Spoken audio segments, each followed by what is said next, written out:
Ladies and gentlemen, in this video, I will be sharing with you a performance of a lifetime that is currently ongoing in a tournament in Spain, in the Sicilian Open. Grandmaster Kirill Alexienko is currently on 7 out of 7 with a monster performance rating of 3,300. And he is making it look spectacular in all of his games. We are going to take a look at all 7 of his rounds. It is beyond impressive what he is doing to the opposition, and we will look at his games, wish him all the best to finish off the tournament. It's just unbelievable. I mean, you are going to be absolutely blown away. So, in the first game, we have e4. Kirill plays c5, which is the most combative defense with black, looking for some imbalance. Then he plays a Taimanov Sicilian with e6, knight c6, puts his queen on c7. Now, white plays this very aggressive move, g4. This is a very trendy idea nowadays. It's kind of a preemptive warning shot to the black position, like if you ever play the move knight f6, well, you're kind of an idiot because that plays directly into my attack. So black just plays h6. h6 is an interesting move. It kind of prevents g5, and you still want to put the knight on f6. Now, traditionally speaking, I don't think h6 is played. I mean, I've generally seen b5, but this very much is a move. And now white brings yet another piece to the party, and then plays like this. It's just very aggressive stuff here from white, looking for e5, bishop g2, ready to start some sort of rolling attack. Now, Kirill, despite only having a queen out, is already ready to go to battle with bishop b7 and rook c8, completely disregarding his kingside development, looking for as much possible imbalance as he can find. Now here, white plays bishop g2, continuing the justification of all of this expansion, and Kirill just simply moves out of the way. Now white plays knight e4, so various ideas here of getting in on the dark squares. Black plays this fascinating idea, bishop d5, cutting the coordination between the queen and the d6 square. A little bit bold, though, because now white gets a lot of activity, and black cannot take this pawn on c2 because that would lead to devastation. Well, black would have to sacrifice the queen. So sometimes when you play lower rated players, you got to take some sort of risk and kind of hope that the tension of the position will get to them. And that actually happens here. Right now, the best move for white is this absolutely ridiculous idea to drop the queen back despite moving it out to d4 already, and then putting the bishop here. White doesn't see that, and instead white's like, well, my opponent is 2670, so I should just trade up a lot of pieces and get the following position. But I think what was overlooked by white maybe is the fact that rook takes c2 is possible. Like maybe white thought that they were trapping the rook. They are trapping the rook, but they're also getting mated. So would you rather win a rook and get mated or not win a rook at all? Big riddle. So a nice job here from Alexienko, just simply winning the pawn, winning kind of the battle of the tension. And the good thing for black is that white is also completely restricted along the first rank. So white cannot castle and also cannot castle that way. White does this. Alexienko doesn't get greedy, because if he does that, then suddenly rook to c1. And in chess, 2 things matter. Material and king safety. 2 things matter the most. And in this particular case, the king safety of black loses the game for black. It's completely over because you simply cannot prevent the attack. Alexienko, being 2700 in shocking fashion, does not blunder the game in one move. He is not you. Rook c1 anyway. And now it's up to him to win this endgame. So he slides his king out of the way. He chops. And then he plays this move knight to e8, looking to win the pawn, looking to guard this, and looking to attack that as well. Rook takes d5, rook takes h2, and this is going to be a clinical endgame technique as he wins the remainder of the pawns. Everything is well protected. He's got a 2-pawn advantage. Trust me, he would try to win this with 1. He will definitely win it with 2, and he brings his pieces forward. Everything is defended. The king walks up all the way to f5. It's the endgame, so it's time to get the king active. Now, 2 pawns are hanging, but if you give a check, you guard one of them, and then you force a rook trade. And now a very important moment. You could take with the king, but you get your d-pawn away from being isolated. Now your 3-stack goes together, and this is easy peasy, and the game is over. I mean, I think here white just simply resigned. I think this move never happened. This is just white setting up the pieces. I think white resigned here, and white resigned because black can win in a variety of ways, but even something like this and just pushing your pawns up, it's just game over. I mean, you're just gonna lose.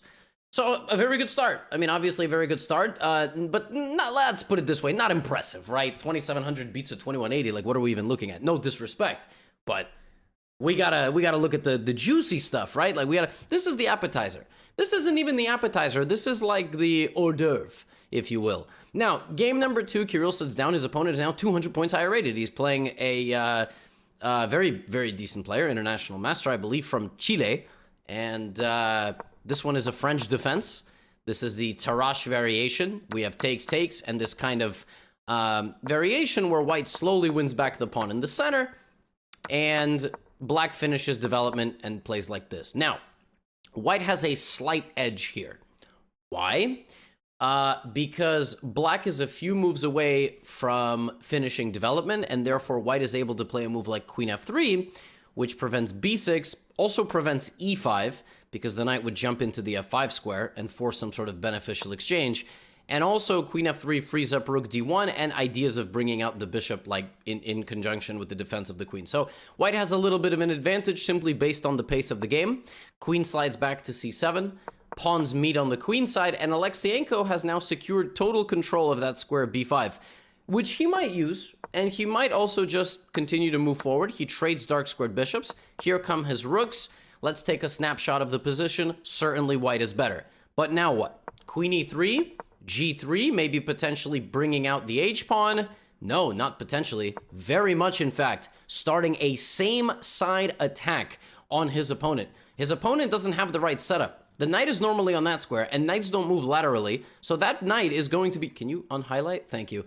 That knight is going to be attacked, and then that pawn is going to get to the h6 square as well. So we have h6 preventing that, so now bishop slides back to c2. This is very much a threat. The threat is to damage the structure. So queen takes here, but now a reversal of the position, and white gets in on b7, and the attack is threatened this way and this way. But you'll notice that Stockfish is completely unimpressed. Stockfish is sitting there like, this position is equal, you're trash, right? But bishop b3, queen a3, sustained pressure on the black position. White is just slowly moving everything off the back rank. Black plays rook e7, king h2, and now look at this move e5, deciding to stir up some complications. Unfortunately, the complications don't work. In this position, I think black got a little bit scared.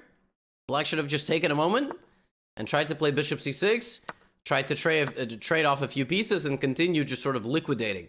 But black tried to break out. And when you do that against somebody rated 2,700, you best be sure that you calculated correctly, because in this position, Alexienko plays rook takes e5, and you might ask yourself, what exactly was the idea? Maybe the idea was rook takes e5, but I don't have to take. I'm just going to go here. And then I'm going to play h5 and weave a checkmate net around your king with queen g8 mate. Oops. So after rook e5, black's like, oh, damn, well, here's a fork. Alexienko sacrifices his queen.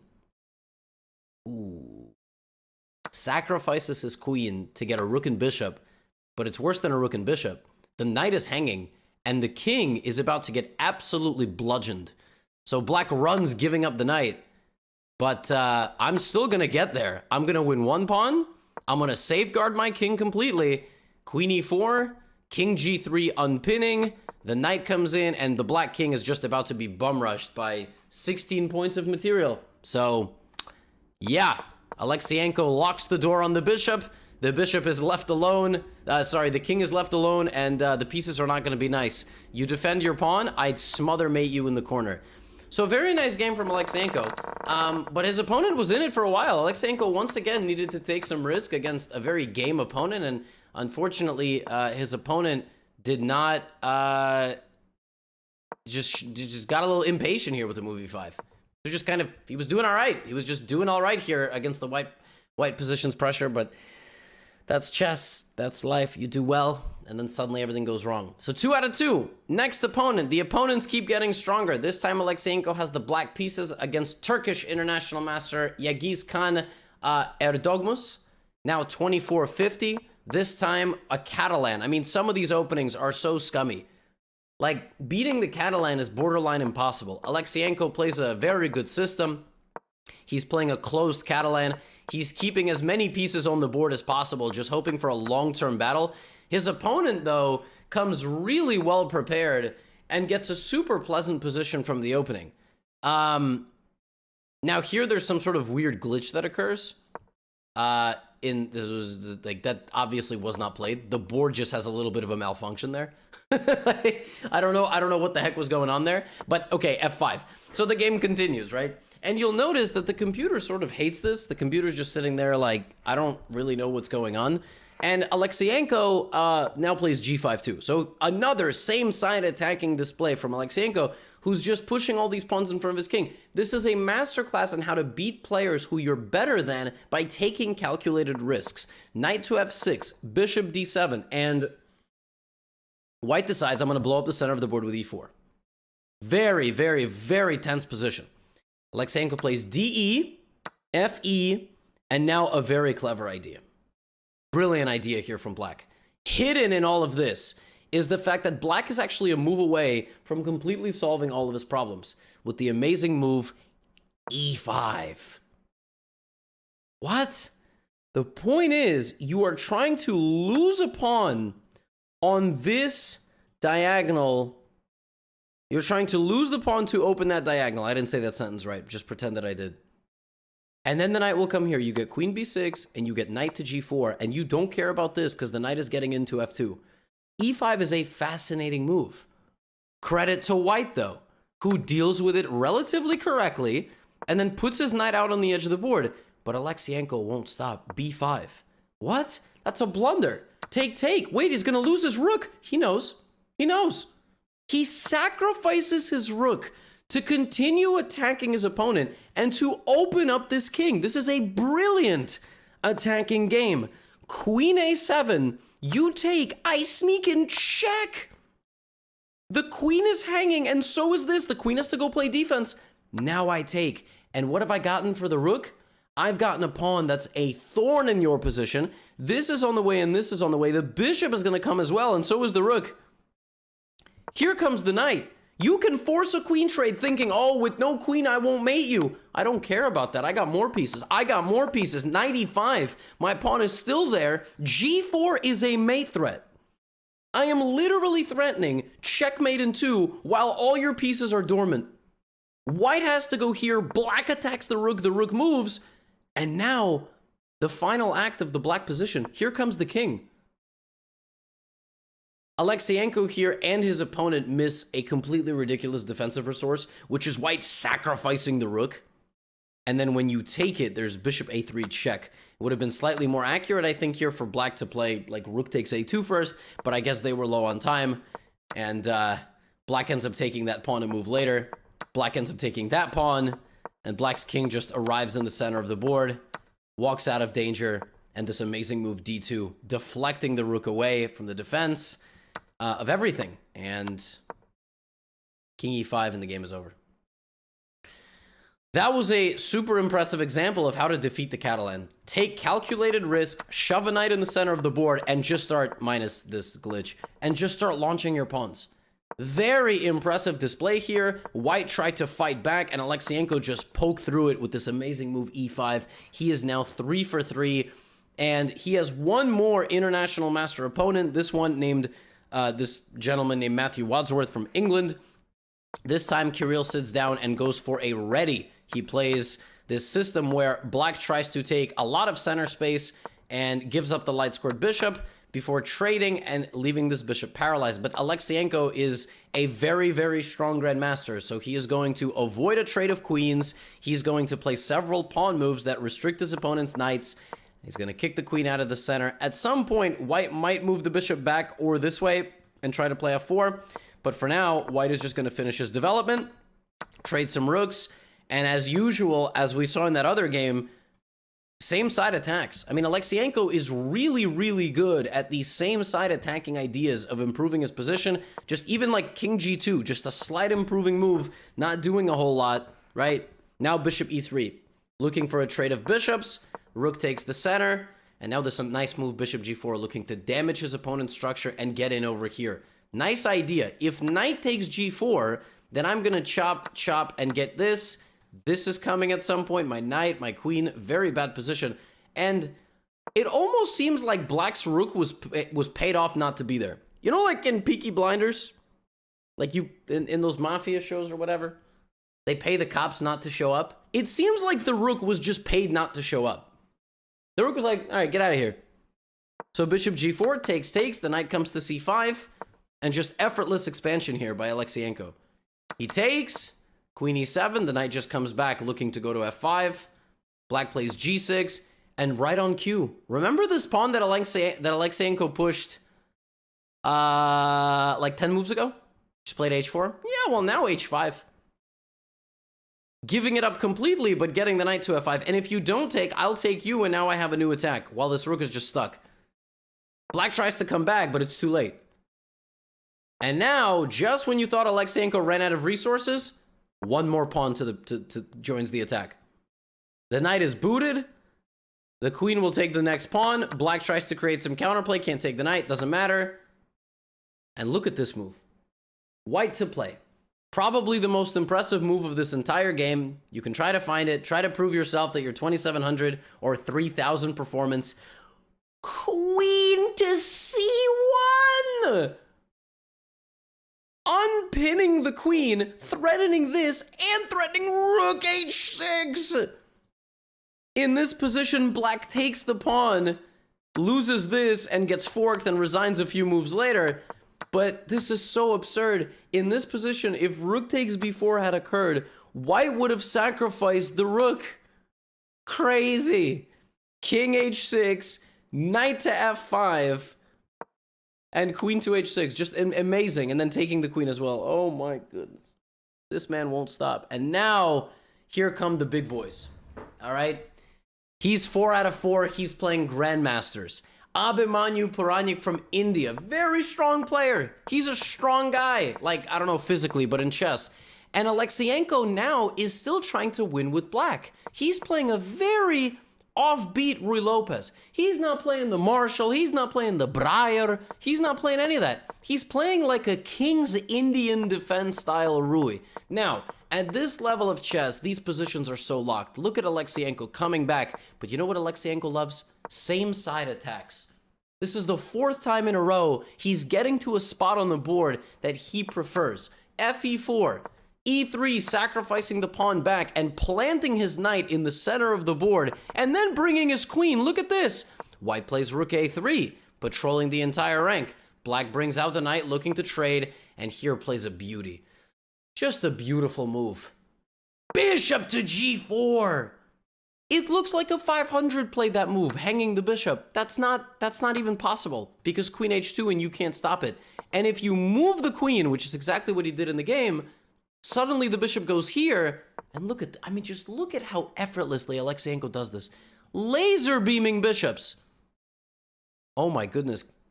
Laser beaming bishops, knights, queen, everybody playing. And now it's time for the demolition. He's done everything right, overtaking his very, very strong opponent in 25 moves with the black pieces. And now Alexienko says, your rent is overdue. Bishop takes h3. Knight to h5, ripping open the position. Now you'll notice that the computer here is trying to say that white's attack doesn't quite work. Just ignore Stockfish for a second. Apparently Alexienko had to take on h3 before he played knight h5. But there was a very complex line after knight h5 that featured like queen in, knight f3, giving up the rook. Just... See, this is the problem with analyzing games with the engine. The engine's like, actually, shut up. Nobody cares. Nobody saw that. Nobody saw what you saw. All right, you alien life form. Instead of that, Alexienko actually had to play this move order first, but he rushed it a little bit. It doesn't really matter because white did not defend the right way. Knight f3, knight went back to g5, queen h3 on the way. Not right away, you don't want to lose your queen, but just in general. And knight takes e4, remove the defense, the king was sent back. And I mean, just look at this. I mean, this is just murderous here from Alexienko. I should have shown it from black's perspective. I apologize. Now the knight arrives using all the resources, and look at this, queen h2, and white actually stops mate. White actually just gets in the way fast enough, and in the position, white has knight, bishop, bishop for a rook. Problem is, none of that matters, because in comes Alexienko's rook on move 34, and mate is basically unstoppable. Rook f4, look at this. Look at this. The queen is trapped. If queen to e3 was played in this position, queen g2 is made in one. So this, he picks up the queen, he hunts the king out, and the final act is the pawns. The pawns will arrive, queen goes back to g4, and Puranyic just resigns because he cannot stop the pawns, he cannot stop the queen from winning all his pawns, and that's the end of the game. Oh my. And the craziest part is there's two more of this. His next opponent was another Indian grandmaster, Murali Karthikeyan, who's a very good player. In this game, Alexienko got a little bit of a slower grind, a little bit of a Rasalimo, still opened up the center, but this time I think Alexienko's gonna play a little bit more calm. He's not gonna start a same side attack, right? He goes knight d2, knight to c4, develops his bishop, develops his queen. Nice position, playing against black's really, really bad structure. Knight fd2, b3, very nice. But all the pieces are over there, so naturally, this is going to show us a little bit of a different side of Alexienko. He doesn't always have to do the attacking. In fact, in this position, his opponent is trying to do some attacking. Look at this, bishop h3! Now, taking on h3 is too dangerous because the black queen arrives, but playing a move like rook e2 is easy. Look at this. Black's like, I'm going to do to you what you do to everybody. Look at this, opening up your king. Yeah, here's the problem. Black doesn't have enough pieces to attack with. So in this case, Alexienko absorbs the attack and goes back and then tries to trade queens. Black gives a check. He hides his king. Black continues to try to trade. Alexienko's like, that's great. Here, I'm going to win a pawn. Rook g1. Wait. What's going on here? Like, is black just lost? Like, what happened? Black just ran into a brick wall. Bishop takes e3, queen e3. And I think what black had to play here was rook takes d2. And then after bishop d2, rook d2, queen e5, he had to find a way to fight back here. Instead, he makes a mistake and does this. And Alexienko just wins one of the more effortless games I've seen against a very, very good player. Finding a beautiful final move here. White to play and not lose anything. So what I mean by that is, let's say with white you play queen c1. The incredible thing about this position is that h4 and something like h3 is actually winning for black. The point is, you cannot move your knight because of rook d1. You cannot move your queen because the knight is hanging. So black freezes you on the back rank. But Murali Karthikeyan missed a move here that is a massive, massive cold shower. Queen to b6. An absolutely shocking revelation. Here's the point. You can now no longer take the knight because your rook is hanging. And anywhere you move the rook, I will just harass you. I will move my knight and escape with my king before you can do this. And if you go rook d7, I'll probably just take. You still can't take. So queen b6, black's entire idea is ruined, and he resigned a few moves later because he's simply losing all his pawns. If rook b2, queen e8 check, he loses everything and he realizes I've got nothing. And that's the end of the game. 6 for 6. A nice defensive effort, this time a positional effort, dealing with very aggressive stuff from his opponent. And the last game that he won, he's currently playing round 8. He might win this game too. Kirill had the white pieces versus Karan Grigoryan from Armenia. This time he plays a queen's gambit declined. He plays this variation, develops all his pieces. Very chill stuff here. Nothing too impressive just yet. You'll notice that the pieces are all having this weird dance, right? Queen c2. I mean, like, a lot of back and forth movement in this game. We don't have to analyze all that. Don't worry. Knight a4. Another example that he's not just an attacker. He'll squeeze you to death if necessary. Rook d1, king h1, and bishop h2. All of these moves are preparing the very common Queen's Gambit declined idea of f3 and e4. All right? So here we go. Rook c8. And now this move e4. Very nice idea. Trying to take as much center space as possible. Black plays pawn takes e4. Pawn takes e4. And now white will combine queenside pressure with a central break and good pressure on this side of the board to potentially deliver a fatal blow. The knight arrives on c5 immediately. Bishop takes. Now you could take with the pawn or the queen here. He decides to take with the pawn to keep ideas of infiltration alive. And Karan Grigoryan here is like, well, you gave me a pawn, so I'm going to go take it. Right? b3. What? But the bishop, I don't... What? Yeah. The bishop is trapped. If you don't take, I just go here. Rook b1. Now if the bishop moves, it either gets trapped or I'm going to take on b7 and destroy you over here. So black goes that way. And in this position, Kirill Alexienko sacrificed the rook. Look at that. Look at that. Wow. The point is, if you take, bishop c4 is checkmate, rook e6, queen e6, queen f7. If you don't take, and instead you try to create some sort of counterplay, I just take this, and I still do this. And he resigned because his king has absolutely no escape. He could have maybe survived a little bit longer here, but the best part is, if you didn't take my rook, I would have forced you to take my rook. That's how savage this attack is. King g7, and then this rook gets in. And Alexienko still gets it done by way of a kingside attack in a position that absolutely had no business having a kingside attack. He is currently 7 out of 7 in this tournament in Spain, in the Sitges Open. He is performing at a 3,300 level. He is up 20 rating points, which at 2,670 is completely absurd. He's going to cross back over 2,700. And yeah, we'll see how he finishes the tournament. But my God, I mean, this is an incredible performance against some really, really damn good players. And he's making it look effortless. And that's what I love about it. So, hope you enjoyed the video. We'll see how he finishes the event. Get out of here.